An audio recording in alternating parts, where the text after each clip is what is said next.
Hello tubes. I got a hot tip from a acquaintance friend of mine.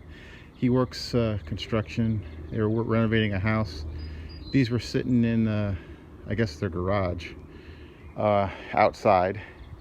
I've already cleaned them off. Oh, at least took a leaf blower to them. They were covered in vines and leaves, and so they wanted to, he was going to throw it out, and he called me and asked if I'd come and get them. It's nearby, so I went ahead and got them. So I'm going to go ahead and power wash these. This is a Lawnboy.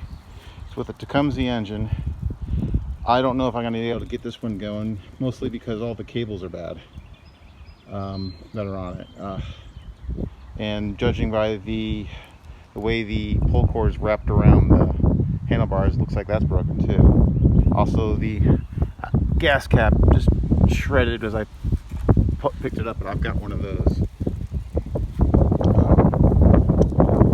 Let's see, I can't tell if it's seized or not. So of these two, the Briggs here is the one that will probably work. The brake cable isn't seized, and I probably just got to put a new gas tank carburetor on it and diaphragm kit. Later tubes. Okay, here's these two mowers again. Just finished power washing them. They look a lot better now. The Tecumseh with the Lawnboy here. I don't know if this is going to run again. All the cables are bad. I might be able to get the engine to run though. Gas tank cap is bad.